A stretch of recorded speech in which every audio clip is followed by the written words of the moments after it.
आज मैंने सोचा बहुत टाइम हो गया है, ऐसी रेसिपी तो कॉमन है जो मैं बनाती रहती हूँ, कुछ ना एक्स्ट्रा चीज़ें करूँ जो लोगों को भी पसंद आए, खाने में भी हेल्दी हो। तो आज मैंने मूँग की दाल का इतने बढ़िया और इतने परफेक्ट ढोकले बनाए, जो खाने में वाक़ई इतने बढ़िया लगे। मुझे लगा नहीं था कि इतने अच्छे बनेंगे, लेकिन खाने में वाक़ई इतने बढ़िया कि जो बेसन के ढोकले होते हैं ना, उनको भी बिल्कुल पीछे छोड़ दिया। तो एक बार ज़रूर ट्राई करिएगा, आपको बहुत पसंद आएँगे।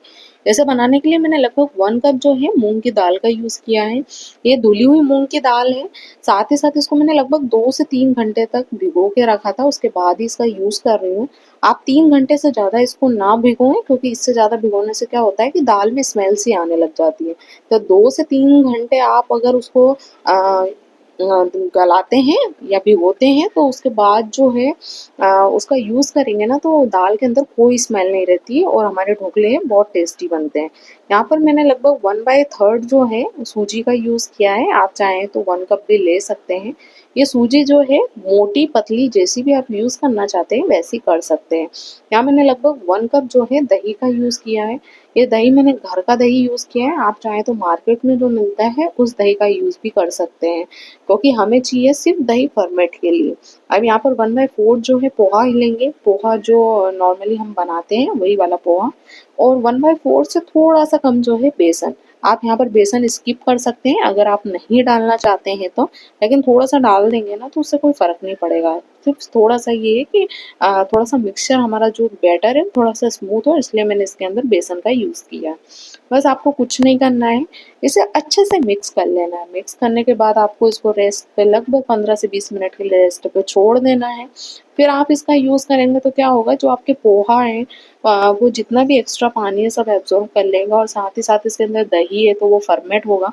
तो इन चीज़ों का बहुत फ़र्क पड़ता है। दही का यूज़ इसलिए करते हैं कि हल्का सा खट्टापन आएगा, साथ ही साथ इसका फर्मेंट जितना अच्छा होगा, हमारे ढोकले जो हैं उतने ही परफेक्ट बनेंगे। 15 से 20 मिनट का रेस्ट पे छोड़ने के बाद अब हम इसका यूज़ कर सकते हैं। इसके लिए आप देखेंगे कि जो एक्स्ट्रा जितना भी पानी था वो इसने क्या कर लिया, बिल्कुल सोक कर लिया है। अब आप इसको किसी भी मिक्सर ग्राइंडर में डाल के अच्छे से ग्राइंड कर लीजिए। जितना स्मूथ बैटर होगा, आपके खमन जो हैं उतने ही बढ़िया और उतने ही परफेक्ट बनेंगे। तो मैंने इसे मिक्सर जार में डाल लिया है। अभी आप देख रहे हैं कि बहुत ज़्यादा थिक है। इसके अंदर हम कुछ ऐसे मसाले डालेंगे जो नॉर्मली बेसन वाले ढोकले होते हैं उसमें डलते हैं। हमें इसके अंदर एक्स्ट्रा ऐसी कोई चीज़ नहीं डालना है जिससे टेस्ट थोड़ा अलग आए। मैंने इसके अंदर कॉमनली हल्दी, नमक और मीठे सोडे का यूज़ किया है। इससे एक्स्ट्रा ना ही इसके अंदर कोई ग्रीन चिली का यूज़ किया है, ना किसी चीज़ का यूज़ किया है। जो भी हम यूज़ करेंगे उसके तड़के में यूज़ करेंगे। बस आपको इसके अंदर एक्स्ट्रा जो है कुछ मसाले डालेंगे, जैसे हल्दी हो गई, नमक हो गया, साथ ही मीठा सोडा हो गया। तो यहाँ पर मैंने लगभग 1/4 जो है हल्दी का यूज़ किया है। थोड़ा कलरफुल होंगे तो वो देखने में भी बहुत बढ़िया लगेंगे। टेस्ट के अकॉर्डिंग नमक मैंने यहाँ पर लगभग 1 टेबल स्पून जो है नमक का यूज़ किया है। आप आपके टेस्ट के अकॉर्डिंग जितना चाहते हैं उतना नमक का यूज़ कर सकते हैं। तड़के में अगर इसमें एक्स्ट्रा आपका नमक ज़्यादा हो जाता है तो आप तड़के में नमक का यूज़ ना करें। मैंने यहाँ पर सिर्फ जितना भी नमक था इसी के अंदर यूज़ किया है, तड़के में इसका यूज़ नहीं किया है। और लगभग 1 पिंच के बराबर मीठा सोडा डाला है। मीठे सोडे से क्या होगा, हमारे जो खमन है वो हल्के से फ्लफी हो जाते हैं। बस और कुछ नहीं है। अगर आप मीठा सोडा नहीं भी स्किप भी करना चाहते हैं, नहीं भी डालेंगे तो उससे कोई फ़र्क नहीं पड़ेगा, क्योंकि इसके अंदर हमने ऑलरेडी दही का यूज़ कर ही लिया है, जो फर्मेंट के लिए ज़रूरी होता है। अब हमारे खमन को बिल्कुल सॉफ्ट और मुलायम बनाने के लिए हम यहाँ पर ऑयल का यूज़ करेंगे। लगभग मैंने 2 टेबल स्पून जो है ऑयल का यूज़ किया है। ये ऑयल जो है बिल्कुल टेस्टलेस होता है, बस इसको हमारे जो ढोकले हैं वो बिल्कुल सॉफ्ट बने इसके लिए इसके अंदर यूज़ किया है। और आपको यहाँ पर पानी का यूज़ करना है। पानी मैंने लगभग आधा ग्लास यूज़ करा है। अगर आप इसी बैटर के अंदर पानी की जो मात्रा है, क्वांटिटी बराबर रखेंगे तो आपको एक्स्ट्रा पानी डालने की ज़रूरत नहीं पड़ेगी, और जो एक बार इसके अंदर यूज़ कर लेंगे और उसके बाद एक्स्ट्रा पानी का यूज़ नहीं करेंगे ना, तो उसके खमन जो है ना वो बहुत बढ़िया बनता है। ये हमारा जो बैटर है आप देख रहे हैं कितना बढ़िया और कितना परफेक्ट है। बस आपको कुछ नहीं करना है, इसी तरह से इसकी कंसिस्टेंसी रखनी है और इसको अच्छे से मिक्स कर लेना है। आपको लगभग 5 मिनट तक एक ही डायरेक्शन में इसको अच्छे से फेंट लेना है, और फेंटने के बाद आप इसका यूज़ करेंगे तो आपके जो ढोकले हैं ना वाक़ई बहुत बढ़िया और बहुत परफेक्ट बनते हैं। ओनली वन साइड में आप इसको क्या करें, अच्छे से फेंट लें। लगभग आपको 5 मिनट तक फेंटना है। इससे क्या होता है ना, थोड़ा-सी हमारी जो दाल है, वो थोड़ी-सी फ्लफ़ी हो जाती है। उसका टेस्ट थोड़ा लगता है जैसे दही बड़े का होता है, ठीक उसी तरह से। यहाँ मैंने लगभग 1 टीस्पून जो है इनो का यूज़ किया है। इसे भी हमें मिक्स करना है और डायरेक्टली हम इसका यूज़ करेंगे। ऐसा नहीं कि हमने इसको फेंट लिया उसके बाद इसको रख देंगे, नहीं। इसको डायरेक्टली हमें अच्छे से फेंट लेना है और उसके बाद डायरेक्टली थाली के अंदर जिसमें ऑयल लगा हुआ है उसके अंदर डालें और इसको अच्छे से स्टीम करें।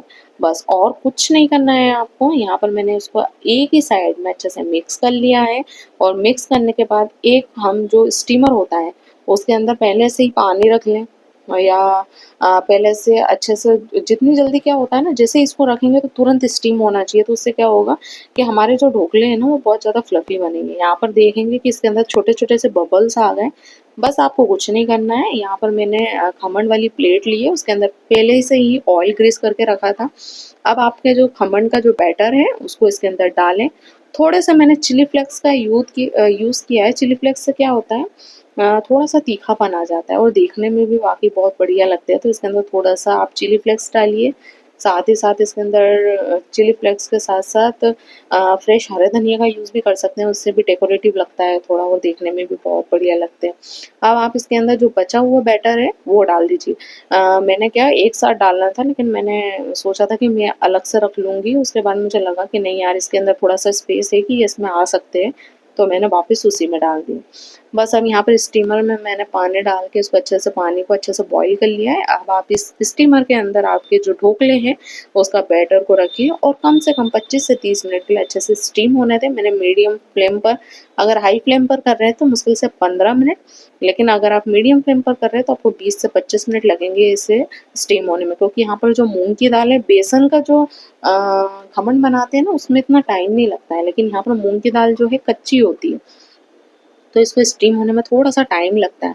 तो मुझे लगभग इसको स्टीम करने में 25 से 30 मिनट लग गए। फिर आप किसी भी टूथपिक की हेल्प से इसको डाल के देख सकते हैं। अगर इस पे बिल्कुल नहीं चिपक रहा है, मतलब आपके जो खमन है वो बिल्कुल बनकर तैयार हैं।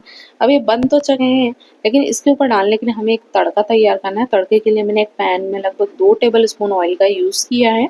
अब इस ऑयल के अंदर आपको यहाँ पर थोड़ा राई, थोड़ा-सा जीरा, थोड़ी-सी हींग, थोड़ी-सी ग्रीन चिली, इस तरह का जो तड़का होता है वो इस्तेमाल करना है। यहाँ मीठे तड़का चाहते हैं तो आप मीठा नींबू का रस और शक्कर का यूज़ कर सकते हैं, लेकिन मैंने नॉर्मली जो तीखा वाला बनता है उसी का यूज़ किया है। यहाँ पर ऑयल अच्छे से गरम कर लिया है। जब आपका ऑयल अच्छे से गरम हो जाएगा, इसके अंदर आपको 1 टेबल स्पून राई और 1 टेबल स्पून जीरे का यूज़ करना है। उसको अच्छे से जब चटक जाए उसके बाद आप इसके अंदर ग्रीन चिली डालेंगे और ग्रीन चिली को लाल होने तक पकाएंगे। जब ग्रीन चिली हल्की सी पक जाए उसके बाद इसके अंदर लगभग थोड़ी सी हल्दी, ना वो 1/4 है ना कुछ है, उसके अंदर कुछ भी मतलब हल्दी भी नहीं, कुछ भी नहीं है। आप ओनली थोड़ी सी हल्दी डालिए। ना नमक का यूज़ करना है, क्योंकि मैंने नमक ऑलरेडी आप जो खमन था उसके अंदर बहुत ज़्यादा डाल दिया। अब आपको क्या करना है, बस इसको अच्छे से मिक्स कर लेना है। अब मिक्स करने में कुछ क्या करते हैं कि डायरेक्टली प्लेट के अंदर रखा है और उसी के अंदर उसका तड़का डाल देते हैं, लेकिन उससे क्या होता है, उसका कच्चापन नहीं जाता है। आप इसको एक बार पैन के अंदर डाल के थोड़ा सा फ्राई कर लीजिए, उसके बाद इसका टेस्ट करिए, इतना बढ़िया लगता है ना, बहुत बढ़िया टेस्ट आता है। तो मैंने क्या करा, उसका तड़का तैयार कर लिया और तड़के के अंदर ये जो खमन थे उसको डाल दिया है। अब आप चाहें तो इसके अंदर 1/4 जो है पीसी शुगर का यूज़ कर सकते हैं, उससे भी टेस्ट अच्छा आता है। लेकिन मैंने ओनली तीखेपन के लिए मैंने सिर्फ कोई भी शक्कर का यूज़ नहीं किया है, ना ही नींबू का रस का यूज़ किया है, क्योंकि मैं ऑलरेडी दही का यूज़ कर चुकी थी। बस आपको इसको अच्छे से मिक्स कर लेना है। जब ये अच्छे से मिक्स हो जाएँगे, इसे ज़्यादा लाल नहीं करना है, बस आपको ये है कि जो मसाला है, हमने जो तड़का बनाया है, वो चारों तरफ अच्छे से लग जाए, तो उसका टेस्ट बहुत बढ़िया है, बस इतनी देर करना है। अब इसके ऊपर आपको गार्निशिंग के लिए फ्रेश हरा धनिया लीजिए, फिर इसको आप नारियल की चटनी हो गई या ग्रीन चटनी, टोमेटो सॉस, जिसके साथ सर्व करना चाहते हैं, उसके साथ सर्व करिए। मैं डेफ़िनेटली कह सकती हूँ कि अगर किसी ने खाया है ना, वो बिना तारीफ़ करे आपकी नहीं रहेगा। एक बार ज़रूर ट्राई करिएगा, आपको बहुत पसंद आएगा। अगर मेरे चैनल पर नए हैं तो मेरे चैनल को लाइक और सब्सक्राइब करिएगा, जिससे आपको आगे के नोटिफ़िकेशन मिलते रहें। यहाँ मैंने कड़ी पत्ते का यूज़ बाद में किया है, वो क्या मैं थोड़ा-सा भूल गई थी, इसलिए मुझे एक्स्ट्रा अलग से कड़ी पत्ते डालना पड़ा उसे मिक्स करने के लिए। आप जब तड़का बनाएँगे उसी में कड़ी पत्ते का यूज़ करिएगा, तो आपको इतनी मेहनत नहीं करनी पड़ेगी। मैं क्या भूल गई थी, इसलिए मुझे कड़ी पत्ते का यूज़ एक्स्ट्रा करना पड़ा।